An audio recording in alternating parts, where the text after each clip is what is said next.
조금 전 저 아이한테 부탁을 해야 될까요? 차를 빼달라면 차를 빼줘야지 이런 짓을 하면 되겠습니까? 김기혁 아나운서. 예, 차를 빼달라는 전화 요청에 갑자기 폭언과 폭설을 하고 그리고 폭행까지 한 남성이 있습니다. 해당 영상 먼저 보시겠습니다. 네, SUV 한 대가 건물 입구를 떡하니 막고 있습니다. 네. 지금 출근을 해야 되는데 남성이 이 SUV 위에 있는 전화번호를 보고 전화를 겁니다. 차 좀 네. 빼주세요 라고 요청을 하는데요. 잠시 후에 한 남성이 내려옵니다. 네. 그리고는 이 차 빼달라는 사람과 실랑이가 벌어집니다. 자, 주변에서 뜯어 말리는데 이 SUV 주인이 이렇게 머리를 낚아채기도 합니다. 자, 주변에 좀 아이까지 있는데 굉장히 위협적인 모습을 보이고 자, 급기야 이 남성 화를 주체하지 못하고 벽돌까지 집어들어서 위협하는 행동을 합니다. 이거 굉장히 위험해 보이는데요. 아니 차를 이동시켜달라는 전화 한 통 했을 뿐인데 지금 저런 지경까지 간 겁니까? 오윤성 교수님. 네, 지난 23일 화요일 날 오전 8시니까 아마 출근하는 시간 같은데요. 그 앞에 차를 갖다가 대놓으니까 당연히 거기서 전화를 해가지고 차 빼달라고 얘기를 했겠죠. 근데 아까 보신 것 같이 다짜고짜로 저렇게 뭐 폭행을 갖다 했는데 그런데 저것이 저 두 사람 사이에 이번이 처음이 아니고 전에도 한번 주차 문제로 가지고 두 사람 사이에 갈등이 있었다라고 알려지고 있습니다. 그러니까 이제 뭐 그런 어떤 좋지 않은 감정들이 쌓여 있는 것 같은데 문제는 저렇게 싸우는 것도 문제이긴 하지만 바로 저렇게 폭행을 행사하는 그 자리에 그 맞는 그 피해자 30대 남성의 5살짜리의 그 딸과 돌 지난 가난아이가 있었다는 거예요. 세상에. 그러니까 사실 가난아이 같은 경우는 잘 모르지만 문제는 바로 5살짜리의 그 아이인데요. 저 아이에게는 이 아버지라고 하는 존재는 우주입니다. 그런데 그 우주가 정말 그 앞에서 그렇게 폭행을 당했다라고 하는 것은 저 아이의 입장에서는 엄청나게 이제 심적인 충격을 받을 수밖에 없는 그런 상황이고요. 지금 현재는 그 심리 치료까지 필요한 그런 상황이라고 한다니까 정말 그 어른들의 행동이 어린아이에게 엄청난 그 상처를 준 것으로 봅니다. 당시에 더 구체적으로 어떤 상황이었는지 피해자분 얘기 들어보시고 이어가 보도록 하겠습니다. 차가 나갈 수 없는 공간이었어요. 차량이 크고 길다 보니까 이 앞쪽을 막아버리니까 제가 옆으로 비집고 들어가기도 그렇고 그래서 그 상황에서 와이프가 전화를 걸어서 차량을 빼달라고 얘기를 했고요. 와이프한테 폭언을 해가지고 제가 내려와서 얘기를 하자. 내려와라. 얘기를 했고 내려오셔서도 계속 폭언, 욕설 막 계속 이제 어린 놈 새끼만 이렇게 계속 반복하시면서 또 차량을 부시겠다고 막 차량 부셔버리겠다. 그 영상으로 보신 것처럼 그 피해자의 이 가족 중에는 5살짜리 아이 그리고 이렇게 아이를 메고 있는 뚜렷이 볼 수 있으셨죠? 바로 갓난아기 10개월 됐답니다. 그렇게 아이를 안고 있었는데 두 사람의 충격 그리고 뭐 아내분 그리고 저 피해를 당하신 분 아이들 피해까지 평생 갈지도 모를 것 같다 이런 생각이 듭니다. 예, 오윤성 교수님 말씀하셨듯이 5살 정도 아이한테는 아버지는 우주이자 슈퍼맨이죠. 어마어마하게 커다란 존재고. 근데 그 커다란 존재가 맞고 뭐 폭력을 당하고 머리 끄댕이가 잡히고 하면은 아이한테 엄청난 트라우마로 남을 수는 있는데 이 아이의 트라우마는 심리 치료나 따독거림으로 이제 좀 해결이 될 수도 있을 겁니다. 그런데 저는 이 가해자의 자녀들이 볼 때는 존경심을 이제 다 잃어버린 거예요. 아빠가 뭐 잠시나마 평정심을 잃고 폭행을 하고 벽돌을 드는 장면을 본인의 자녀들도 봤을 텐데 뭐 아이의 트라우마 이건 고쳐지지가 않습니다. 예, 그래서 제발 요즘 주차 문제 때문에 경비원 아저씨가 자살한 일까지 나왔는데 이 차량이 많아지는 것만큼 주차 에티켓이라거나 여름에 또 많이 올라가는데 좀 분노 조절 능력도 필요할 것 같습니다. 네. 이와 관련해서 지금 아이들도 걱정된단 말이에요. 관련해서 피해자분 얘기 마저 들어보시고 이어가 보도록 하겠습니다. 근데 첫째 아이는 이제 5살이거든요. 아이가 처음부터 욕설, 제가 당하는 폭행, 그 모든 장면을 처음부터 끝까지 다 보냈으니까 이 아이가 나중에 커서도 이게 머릿속에 남을 것 같고 사고 당일날 이제 퇴근하고 아이랑 단둘이 아이 눈높이에 맞춰서 얘기를 해봤는데 애기가 말을 돌리더라고요. 아빠 화 많이 났어. 아저씨 소리 질렀어. 엄마 울었어. 나도 울었어. 무서웠어. 라고 얘기를 하더라고요. 그래서 좀 더 자세히 얘기를 해주려고 했더니 말을 끊고 애기가 다른 행동을 보이더라고요. 막 아빠 이거 장난감 봐봐요. 아빠 이거 발가락 봐봐요. 하재근 평론가님 네. 앞서 영상에 5살짜리 아이가 정말 얼음처럼 가만히 아무런 행동, 미동도 하지 않고 그냥 가만히 충격받은 듯이 서 있었단 말이에요. 심리치료가 필요해 보입니다. 그렇죠. 저 순간에 아이는 엄청난 공포를 느끼는 거거든요. 나의 보호자가 저렇게 공격당하는 것은 내가 죽을 것 같은 공포를 느끼는 것이기 때문에 저 아이가 굉장히 심리적으로 불안해질 수가 있고 예민해질 수가 있거든요. 근데 사람이 불안도가 높으면 삶의 질이 굉장히 떨어집니다. 아하. 심리적으로 굉장히 연약해지는 것이고 그다음에 낯선 남성 앞에서 뭔가 긴장하고 위축하고 그렇게 될 수가 있고 나중에 나이 먹어서도 어떤 사람이 나한테 큰 소리를 냈을 때 거기에 바로 대응하지 못하고 아우. 내가 이렇게 좀 이렇게 소극적으로 되는 위축되고. 그렇게 평생 아. 트라우마가 갈 수가 있기 때문에 반드시 이거는 이제 심리적으로 어떤 도움이 있어야 되고 이러한 심리적 피해까지 감안해서 엄벌 조치가 필요해 보입니다. 네. 저 정도면 당연히 경찰 수사가 진행이 돼야 되는 거 아닙니까? 양재민 변호사님. 네, 일단 경찰이 밝히기로는 이 해당 차주를 상해 혐의로 불구속 입건을 한 상황이다라고 하고요. 이 차주는 다음 주 월요일에 이제 조사를 받을 예정으로 지금 알려져 있습니다. 어떤 혐의가 적용될 수 있을까요? 아마도 상해 혐의가 적용될 것으로 보입니다. 뭐 다른 위험한 물건을 사용하진 않았고 본인이 이제 폭행을 해서 상해 결과를 일으킨 것인데 상해죄 같은 경우에는 일반 폭행죄보다 형량도 더 높고 그리고 만약에 이 피해자가 그 처벌 불원 의사를 밝힌다고 하더라도 그것과 상관없이 처벌이 됩니다. 다만 그런 처벌 불원 의사는 그 양형에 있어서 좀 유리한 정황으로 고려가 될 것이고요. 일단은 뭐 이렇게 머리채를 잡고 저렇게 심한 정도로 폭행을 하게 되면 사람이 사실 다칠 수밖에 없기 때문에 상해죄로 입건이 됩니다. 네. 경찰 얘기 마저 들어보시고 이어가 보도록 하겠습니다. 머리를 잡혀서 이렇게 흔들림을 당했죠. 목이 경주 염자로 병원 가서 10일짜리 저 상해 진단서를 제출했기 때문에 일단 저희가 지금 상해로 입건을 한 겁니다. 벽돌 들고 막 유협도 가했던데 그것도 어떤 상해죄에 포함이 될까요? 그 부분은 아직 그 피해자 조사를 안 했고요. 그분이 벽돌을 들어서 뭐 휘두르거나 그런 게 아니고 가족하고 지인분들이 말리니까 그냥 들었다가 그냥 놓는 거로 저는 그렇게 봤거든요. 그래서 이제 피의자 조사를 한 다음에 이제 구체적으로 법률을 더 추가할 거 있으면 추가를 해야 됩니다. 또 조사는 아직 안 하신 거죠? 예, 월요일에 합니다. 본인이 그때 저 출석을 하겠다고 저희가 뭐 강제로 일을 조사하는 건 그거는 아니고요. 네. 출석 기일을 본인이 그날 나오겠다고 이렇게 잡아주셔서 그날 조사를 합니다. 어쩌다 우리 사회가 언제부턴가 욱하는 사회가 됐는지 정말 안타까울 따름입니다. 대리 기사를 부를 때요. 설마 이런 일이 일어날 거라고 누가 상상이나 했겠습니까? 김기혁 아나운서. 네, 지난 22일 밤 경기도 광주시에서 일어난 일입니다. 차주였던 이 손님이 술을 마시고 나서 대리 알선 업체로 전화를 겁니다. 지금 어딘데요? 기사님 뭐 와주세요. 라고 해서 대리 기사님이 오셨습니다. 그래가지고 이제 운전석에서 기사님이 운전을 하시고 이제 술 마신 분이 조수석에 타서 출발을 했어요. 근데 1km 정도 가다 보니까 앞에서 음주운전 검사를 하고 있는 겁니다. 네. 그런데 갑자기 이 대리 기사가 문을 열고 후다다닥 도망가기 시작합니다. 어디 뭐 갑자기 화장실 소변이 급한 거예요? 하재근 평론가님 왜 저 대리기사는 그냥 우리 보통 대리기사를 부르니까 저 음주 단속 할 때 당당하게 그럴 줄 알고 대리기사 불렀지 하고 그냥 그래서 부르는 거잖아요. 근데 저 알고 보니까 저 대리기사분이 음주 상태였다는 거예요. 대박 사건. 혈중 알코올 농도가 0.125.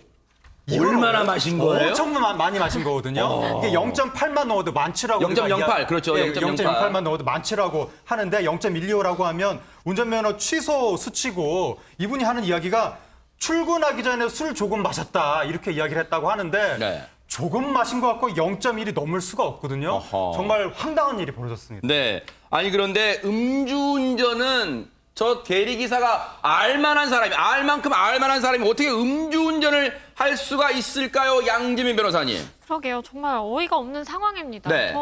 그 차주 같은 경우에는 본인이 술을 마셨기 때문에 그 대리기사를 부른 것인데 대리기사가 음주운전할 거라고 누가 생각을 했겠어요? 그러니까요. 이게 그리고 참, 네. 너무 차 안에서 그 장면을 지켜보면서 굉장히 황당했을 것 같은 게 저 멀리서 이제 음주 단속을 하는 겁니다. 그런데 거기서부터 한 100m 정도 떨어진 지점에서 대리기사가 갑자기 방향을 돌립니다. 같이 타 있던 차주는 얼마나 이게 불안한 상황이었겠어요. 그러니까 이제 그 모습을 목격한 경찰들이 추격조에 알려서 바로 이제 뒤쫓아갔고요.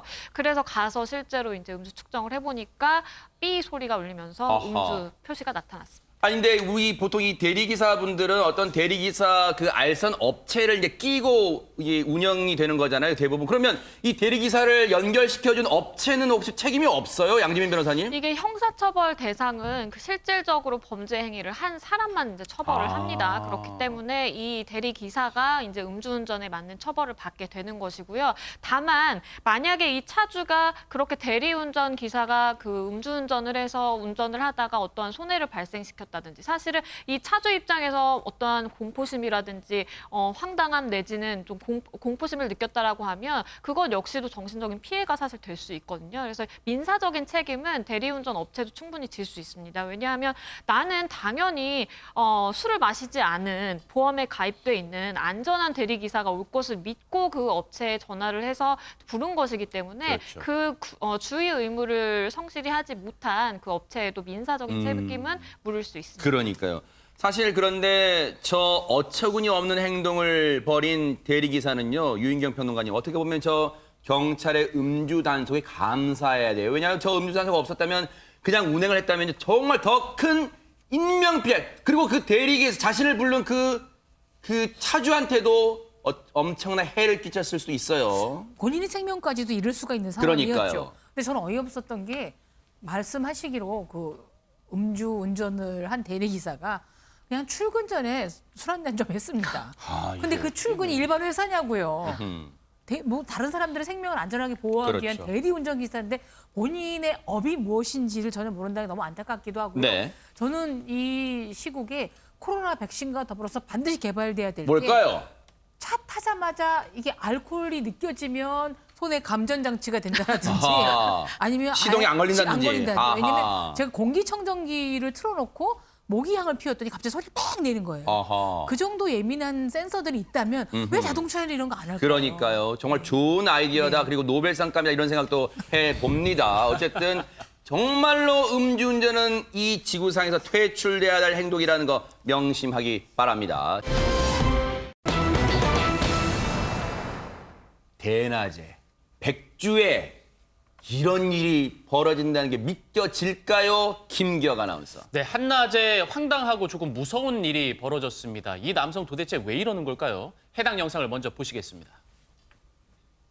네, 한 남성이 지하차도를 향해서 내려가고 있습니다. 자, 지금은 뭐 아무 문제 없이 걸어가고 있는데 한 여성을 보더니 뭔가 찝쩍대는 듯한 행동을 하고 뒤따라가서 붙잡고 껴안기까지 합니다. 뒤쪽에서 이 여성을 안는 모습이었는데요. 그러더니 무언가 말을 하는 듯하더니 여성은 그냥 길을 지나쳐갑니다. 이 남성 그 주변에서 기웃기웃 거리다가 결국 지하차도로 내려갑니다. 경찰이 출동하고 나서요. 네. 지금 저 남성 혹시 예전에 헤어졌던 사람이라도 다시 만난 거예요? 길거리에서 저게 왜 저런 행동을 했을까요? 오윤성 교수님. 글쎄요, 지금 이제 알려진 바에 의하면 그 일면식이 없는 대상을 그 여성에 대해서 그렇게 행동을 한 것 같은데 아하. 요즘에 이제 저런 유형의 사람들이 가끔씩 등장하고 있다라고 하는 그 사실에 대해서 많은 그 여성분들이 상당히 불안해하고 있습니다. 기억이 나시겠습니다만 얼마 전에 그 서울역에서 지나가던 여성을 갖다 부딪히고 욕을 하면서 거기에서 항의를 하니까 얼굴 때려가지고 안면부 골절을 갖다 맞아요. 시키고 네. 도주한 그 일이 있었지 않습니까? 네. 지금 이제 백주 대낮이고 저것도 이제 그 서울 한복판이에요. 그래서 영등포구 지하차도의 인근에서 이제 성추행을 하고 또 여성이 이제 저항을 당연히 할 거 아닙니까? 네. 그런데 뺨을 때리고 폭행을 했어요. 어우. 그렇기 때문에 저런 상황에서는 뭐 도대체 이 당하는 그 피해자 입장에서는 정말 황당하게 이럴 데 없고요. 네. 또 저렇게 어떤 사람들을 꼭 그 선택을 하는 데 있어서는 옆에 건장한 남자친구라든가 이런 사람이 있는 대상을 고르는 것이 아니라 혼자 있는 사람들을 대상으로 저러한 행동을 하는 사람들이 요즘에 부쩍 많아졌다라고 하는 그것에 대해서 저희들이 좀 주의를 기울여야 될 것 같습니다. 그러니까요. 어떻게 저런 일이 일어날 거라고 상상이나 할 수 있겠습니까? 그런데 보신 것처럼 지하차도로 주랭랑 치던 저 남성 이해할 수 없는 행동까지 벌였다는데요. 그 얘기 들어보시고 이어가 보도록 하겠습니다. 경찰들이 왔다가 세 대나 왔더라고. 옷을 남의 집 앞에 갖다 벗어놨대나. 이게 무슨 말일까요, 김기혁 아나운서? 예, 영상 마지막쯤에 보면 이제 경찰이 등장을 하면서 이 남성은 지하보도로 도망칩니다. 그렇죠. 그런데 이 추적을 따돌리기 위해서 그 지하보도로 내려가서 자신의 상의를 벗어서 버려버립니다. 그런 다음에 반대편으로 유유히 빠져나갑니다. 네. 그러니까 당시에는 경찰이 잡지를 못했어요, 이 남성을. 도주 중에 자신의 상의, 윗옷을 왜 벗어 던졌을까요, 오윤성 교수님? 그것은 이제 분명히 자기가 한 그 행동이 잘못됐다라고 하는 것을 본인이 인식을 하고 있는 거예요. 그러니까 나중에 이제 뭐 체포가 돼서 나는 뭐 심신미약이다 이런 얘기가 안 통하는 거죠.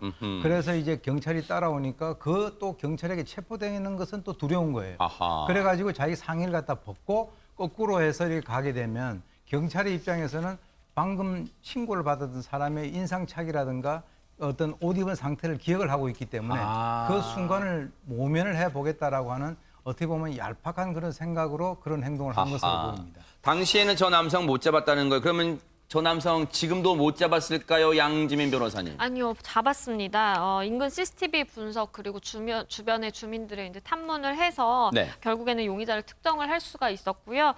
신고한 이후에 한 29시간 만에 남성을 붙잡을 수 있었습니다. 네, 그래도 천만다행이에요. 우리 경찰분들이 그 노고가 느껴집니다. 그런데 대낮에 저런 이 피해를 당하신 여성분은 앞으로 길거리 다니실 때 정말 트라우마가 남을 것 같습니다. 근데 밤에 또 다니다가 저런 일을 당하면 여자가 왜 밤에 다녀라고 또 비난을 받기도 하고 아까 오윤석 교수님 말씀하셨듯이 대부분 혼자 다니는 여성을 범행 목적으로 삼는다는데 어떻게 떼지어 다니겠어요 여성들이. 그러니까, 네. 그래서 정말 평화로워되고 너무나 안전한 더구나 저기 뭐 으슥한 곳도 아니고 대로변에 가다 그러니까, 봉변을 네. 당했기 때문에 스스로 준비를 한다고 될 일도 아니고요. 제발 남성분들은 물론 여기는 뭐 젠더 남녀를 따질 일은 아니지만 스스로 고민이 있으면 좀 딴 방법으로 풀어야지 저기 시비를 좀 안 걸었으면 좋겠고 더구나 이 여성은 성추행과 폭행은 같이 당했어요. 이중 뭐 상처로 해서 이분 역시 저도 조금만의 심리 치료라든가 휴양 기간을 가지게 필요하다고 생각이 듭니다. 사실 앞서 영상을 보시면요. 영등포에 있는 지하 보도긴 합니다만 인적이 저 낮은데도 약간 드물어 보여요. 그렇다면 차제에 경찰분들의 인력 문제도 뭐 그렇게 원활하진 않겠지만 저곳을 당분간은 순찰도 강화해주는 그런 배려가 필요해 보인다 이런 생각도 드는데 이 못된 남성 어떻게 처벌할 수 있겠습니까? 양지민 변호사님. 일단은 경찰이 이 40대 남성을 현재 강제추행죄 그리고 폭행죄로 입건을 한 상황이고요. 폭행은 아까 이 여성이 이제 저항을 하니까 뺨을 때렸습니다. 아이고. 그래서 폭행 혐의가 있는 것이고 강제추행 같은 경우에는 폭행이나 협박을 이제 수단으로 해서 추행을 하게 되면 성립하는 범죄거든요. 그래서 이 남성 같은 경우에 사실은 이런 범행이 처음인지도 또 조사가 돼야 그러네요. 된다라고 생각을 합니다. 저렇게 대낮에 모르는 여성에게 저런 행동을 했을 정도면은 분명히 그 전에도 또 여죄가 있을 것이기 그러니까요. 때문에 그 부분도 조사가 돼야 될 것 같습니다. 경찰이 반드시 밝혀내주기를 기대를 해보겠습니다. 자, 오늘은 송가인이 혼자가 아니어라. 두 가인이 만났어라. 이런 말이 나와야 될 것 같습니다. 누굽니까, 김기혁 아나운서? 네, 가요계 대선배가 자신을 원픽으로 꼽는다면 굉장히 영광이겠죠. 이 가요계 대가 송창식, 진성, 이동준 씨가 후배 원픽을 했다고 하는데 이 아하. 원픽이란 단어는 그러니까 최애, 가장 좋아하는, 가장 마음에 드는 후배를 꼽았다고 하는데 자, 첫 번째 송창식 씨의 원픽은 바로 송가인 씨였습니다. 예, 데뷔 53년 차 가요계 대가가 송가인 씨. 정말 이미자를 이을 차기 트로트 여왕이라면서 엄지를 치켜 세웠습니다. 하나더러 먹어서 내가 지금 원픽은 송가인 뭐 그런 겁니까 지금 어서 뭐 그런 상황이 됐어요. 그렇다면 다음 가수 진성 씨가 누구를 꼽았을까요? 김기혁 아나운서. 네, 다음 진성 씨는 네. 예, 태클을 걸지마로 굉장히 아하, 유명한 그렇죠. 분이죠. 자, 이분이 고른 사람은 잠시 후에 공개를 해야 되는데요. 그럴까요? 예, 아. 왜냐면은 이것도 예. 맞아요. 지금 예. 밝혀주지 마. 뭔가 방송을 알아. 역시 김기혁 아나운서는 방송을 합니다. 그렇다면 자 이제 송창식, 송가인, 커플이라고 안 하겠습니다. 송송 스승과제자, 송송사제. 자, 진짜 가요계 레전드죠. 송창식 자면요. 그런데 송송 커플 하재근 평론가님. 네. 이거 진짜 어떻게 보면 특급 칭찬입니다. 진짜. 이건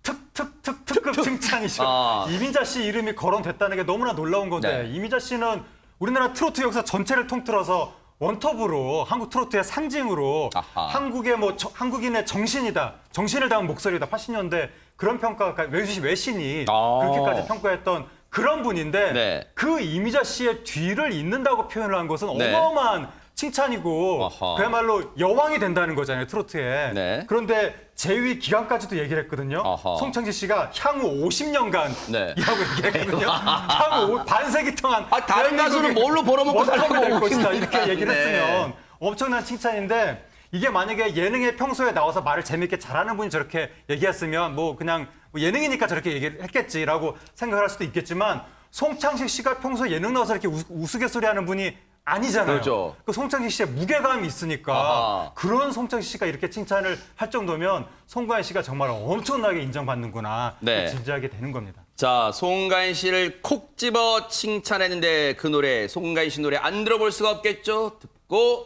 이어가 보도록 하겠습니다.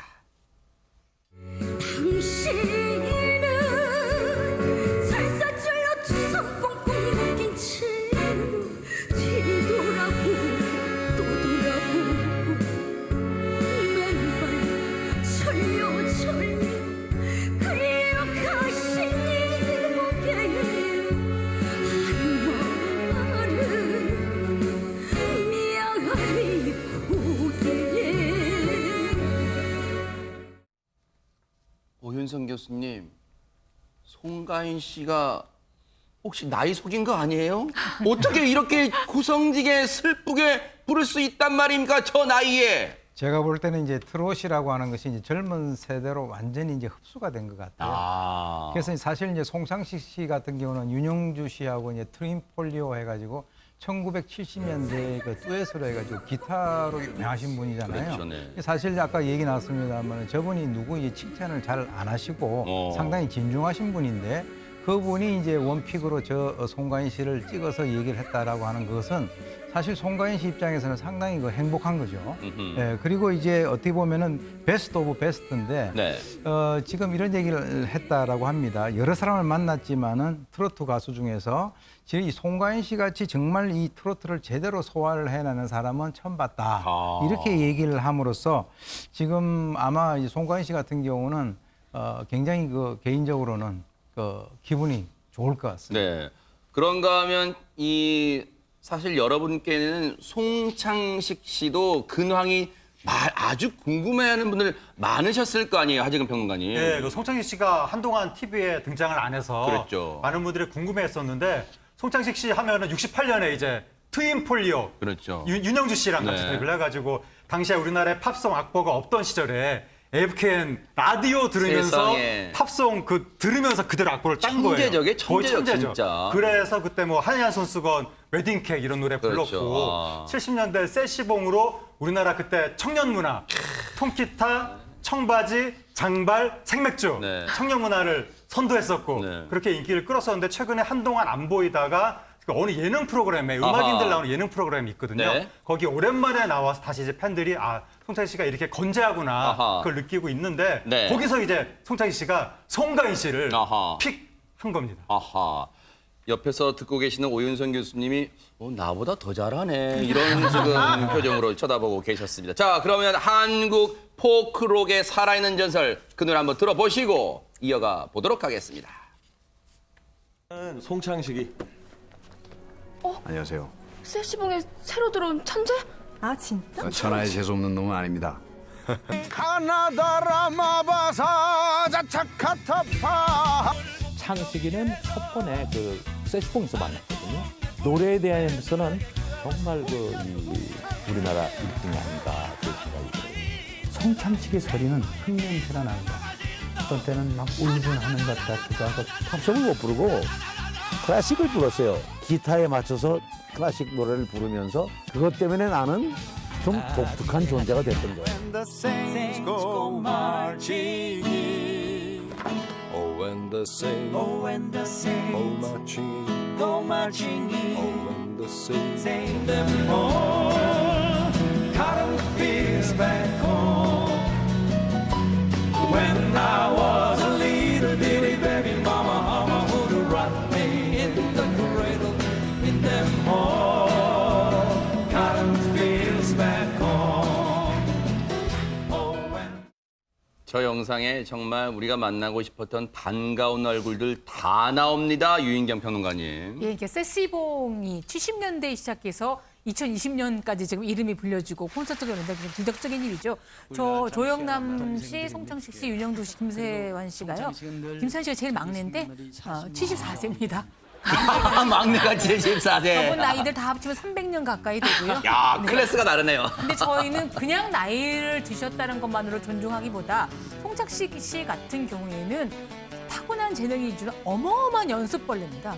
지금도 공연 양수리 이런 데 공연들 미사리에서 하신다고 하지만 그 조그만 곳에서 하는 공연을 위해서도 하루 2-3시간 이상 기타 연습을 하고 목소리 연습을 하고 그렇죠. 끊임없이 자신을 학습을 하는 것 때문에 많은 젊은이들이 그냥 사랑하는 게 아니라 멋지다, 대단하다. 우리도 저 나이에 저럴 수 있을까라는 모범 답안인 것 같아서 굉장히 그러니까 칭찬을 해드리고 싶습니다. 사실 송창식 씨 노래는 주옥 같은 노래가 많잖아요. 네. 눈이 부시게 그런 노래도 있고요. 정말로 지금 더 부르고 싶습니다만 진짜 이제 시간 관계상 조금밖에 몰라요. 네네 죄송합니다. 자 그런가 하면 이번에는 어느 분이 또 후배 가수를 원픽 하셨을까요? 아까 답을 조금 제가 말했는데 죄송합니다. 누굽니까? 김희경 아나운서. 예, 제가 좀 긴장감을 주고 아까 공개하지 않았던 바로 진성 씨가 고른 후배 원픽.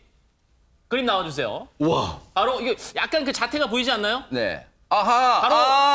바로 김호중 씨입니다. 그렇죠. 내 인생에 태클을 걸지마를 굉장히 그 오디션 프로그램에서 멋지게 불렀잖아요. 이 포즈도 약간 비슷해요. 지금 두 분이. 약간 그 선도 좀 비슷하고. 네. 좀 닮은 부분이 있습니다. 네. 두 분 다 노래도 너무나 잘하시고요. 그런데 이 태클을 걸지마가 진성 씨가 직접 작곡을 하고 작사를 했다고 하는데. 저 태클 걸지마 지금 김호중 씨한테 하는 말은 아니죠? 네. 아니 그럼요. 김호중 씨는 태클을 절대 안 걸죠. 네. 자, 이 진성 씨가 직접 이 곡을 만들었는데 편곡까지 해가지고 김호중 씨에게 선물을 줬다고 해요. 그래서 실제로 김호중 씨가 8월에 이제 앨범을 발매하게 되는데 그 앨범 속에 이 곡이 실리게 된다고 합니다. 아하. 과연 어떤 식으로 이 재해석이 혹시 노래가 됐을까요? 한번 영상으로 확인해 보시고 이어가 보도록 하겠습니다. 셌어. 807점.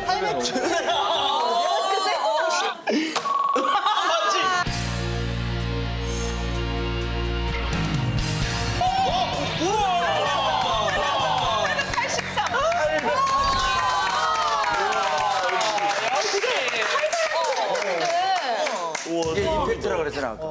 어떻게 살았냐고 묻지를 마라. 이리저리 살았을 거라 착각도 마라. 그래 한때 삶의 무게 견디지 못해 길긴 세월 방황 속에 청춘을 묻었다. 세월 탓해서 무얼해 되돌릴 수 없는 인생인 것을 지금부터 뛰어 앞만 보고 뛰어 내 인생에 태클을 걸지 마. 사실 진성 씨한테 이 노래는 정말 자식같이 느껴진 노래일 텐데 많고 많은 후배 가수 중에 왜 원픽으로 김호중 씨를 골랐을까요? 거의 임자를 만난 것 같은 느낌이 있었을 것 같습니다.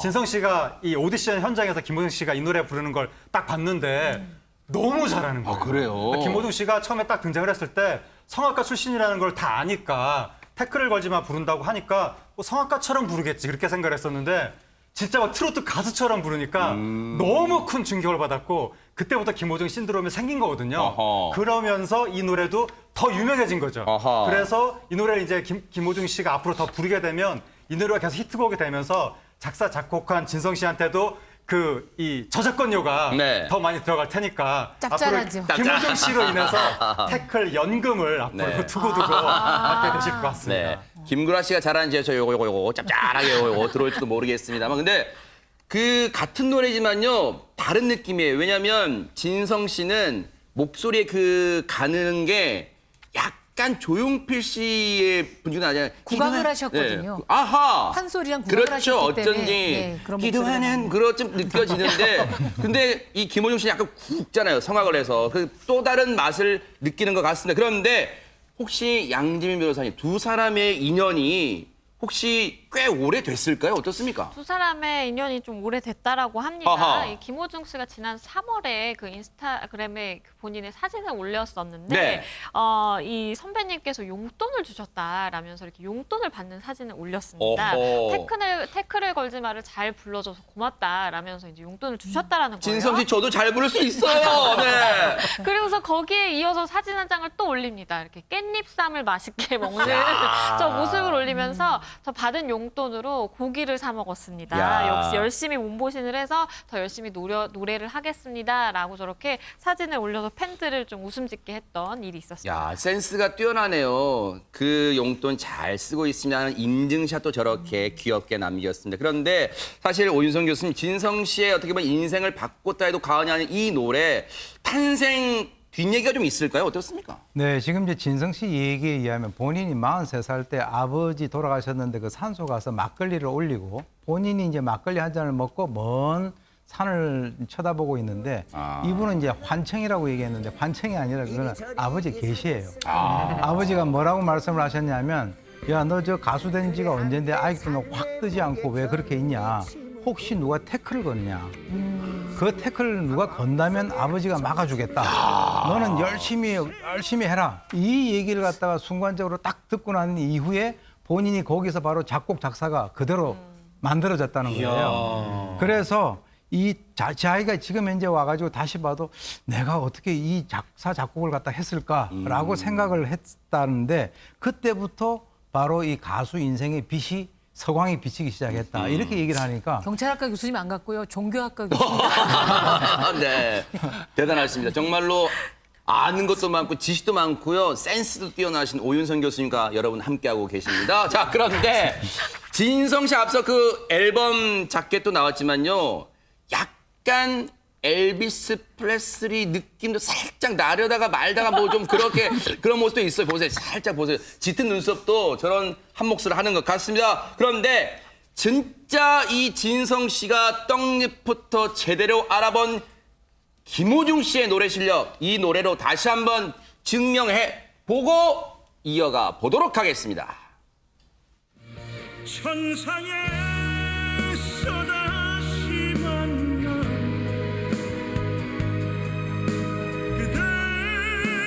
그대를 다시 만나면 세상에서 못다 했던 그 사랑을 영원히 함께 할래요.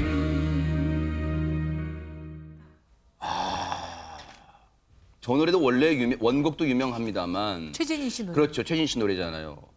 김호중 씨 버전으로 들어도 지금 시청자분들 중에 이 전율이 느껴지는 소름이 쫙 돋는 분 많으셨을 것 같아요. 하재근 평론가님. 그러니까 김호중 씨가 가창력이 워낙에 압도적이어서 지금 팬들의 열기가 그때 그 오디션 프로그램에서 뜨기 시작한 건데 그 프로그램 끝난 다음에 점점 더 커지는 것 같습니다. 최근에 K-팝 팬들이 뽑은 트로트계 아이돌 그 순위가 있었는데 네. 김호중 씨가 1위를 했습니다. 임영웅 씨가 2위하고 네. 그리고 비드라마 검색 이슈 키워드 톱3에도 김호중 씨가 오른 거예요. 그럴 정도로 점점 더 화제성이 올라가고 있고 네. 조금 있으면 김호중 씨의 인생 역전을 그린 영화도 나오거든요. 아하. 이미 한 편 나왔는데 네. 또 나옵니다.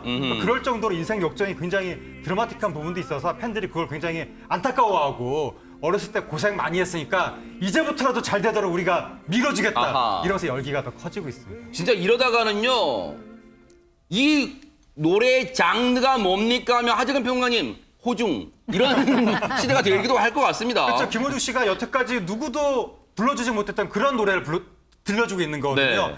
완전한 100% 대중가요 가수들은 많았고 성악가들도 많았는데 김호중 씨가 좀 넘나들고 있거든요. 그렇죠. 대중가요 스타일, 성악 스타일, 또 대중가요도 뭐 발라드 스타일하고 트로트 스타일을 넘나들고 있어서 이런 가수가 지금까지 없었기 그러니까요. 때문에 진짜 장르가 호중이다 이렇게 말할 수 있을 것 같습니다. 네.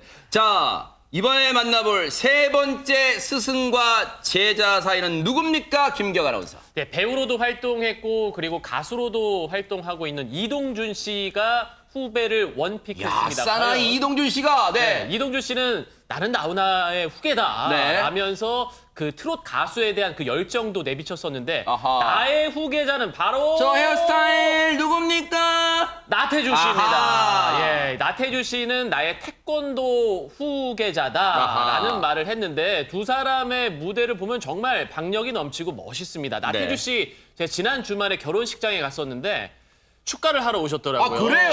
예. 근데 굉장히 좁은 이 통로에서 네.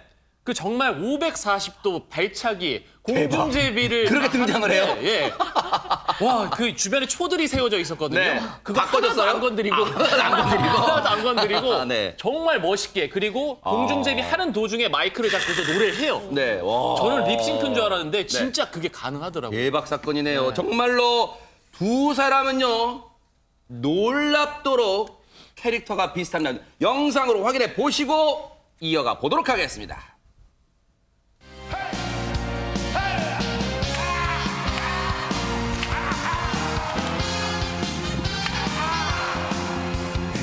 한잔 한잔 칸칸이 한 번은 내 세상도 오겠지 하자 내가 못했어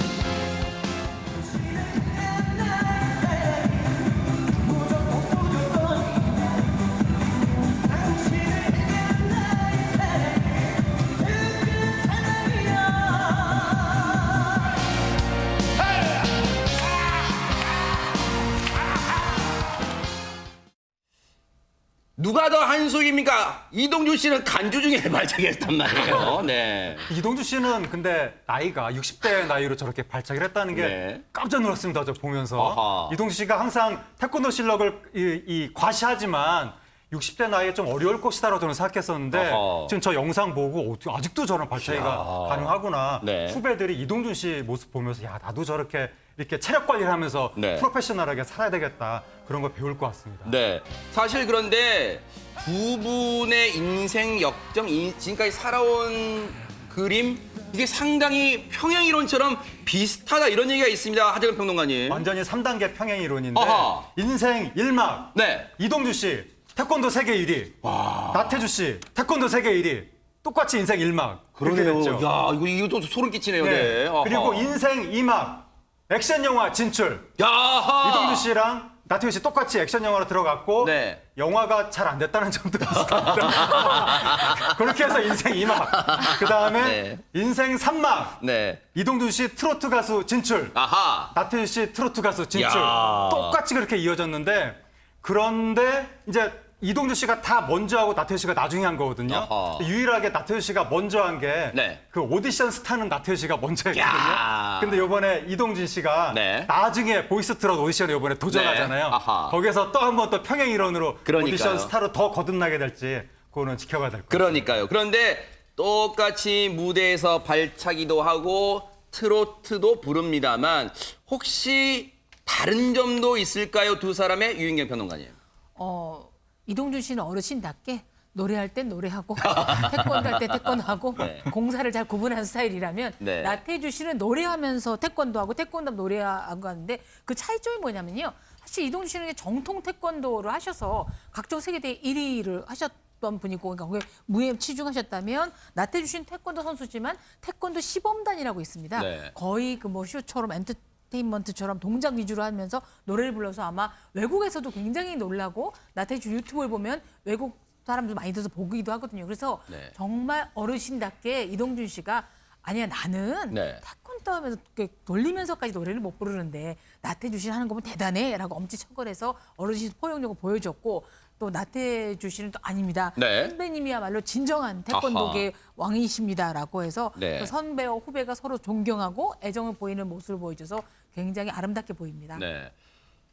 이동주 씨는 태권도 이제 선수 겨루기에 우승했다면 나태주 씨는 품새 대회가 네. 있거든요. 품새에서 1위를 차지했던 그런 선수였습니다. 그런데 나태주 씨를 콕 집은 게 이동준 씨만 있는 게 아니라면서요, 양지민 변호사님. 네, 최근에 나태주 씨가 이 태권도 협회 그리고 태권도 진흥재단의 홍보대사로 임명이 됐다라고 해요. 어허. 그래서 나태주 씨가 뭐라 그랬냐면 태권도장들이 코로나 사태 때문에 굉장히 좀 힘든 상황인데 나태주를 보면 힘이 난다 이렇게 해주신다라는 거예요. 그래서 전 세계 태권도 인구가 한 1억 명 정도 되는데 이걸 더 확대하기 위해서 내가 열심히 한번 홍보대사로 최선을 다하겠다라고 소감을 전했습니다. 그러네요. 정말로. 그런데 자, 지금까지 새 커플 사제지간 말고 우리 하재근 평론가님이 꼽을 다음에 탄생할 사제지간 누가 있을까 예상해 본다면요. 지금 젊은 스타들이 많이 등장했잖아요. 네. 이찬원 씨 있고 아하. 정동원 군 있고 아하. 아마 이분들한테도 스승이 곧 나타날 것 같고 네. 그리고 보이스 트롯에서도 새로운 인연이 등장하지 않을까 이렇게 예상이 됩니다. 정말로 우리 대표님께서 이 방송을 하재근 평론가님 보셔야 되는데 정말 우리 보이스트롯을 이렇게 열렬히 또 홍보를 해주십니다. 정말로 7월 10일 날 하는 보이스트롯 많이들 사랑해 주시고요. 마무리해 보겠습니다. 이번 주말에 비 조심하셔야겠습니다. 서쪽에서 온 저기압이 장마전선을 끌어올리고 있다는데요. 조금 다른 얘기로요. 요새 취업 준비생들도 저기압이죠. 그들의 눈가는 장마로 이어지지 않았으면 좋겠습니다. 6월 26일 금요일 뉴스파이터 여기서 마치겠습니다. 함께해 주신 여러분 고맙습니다.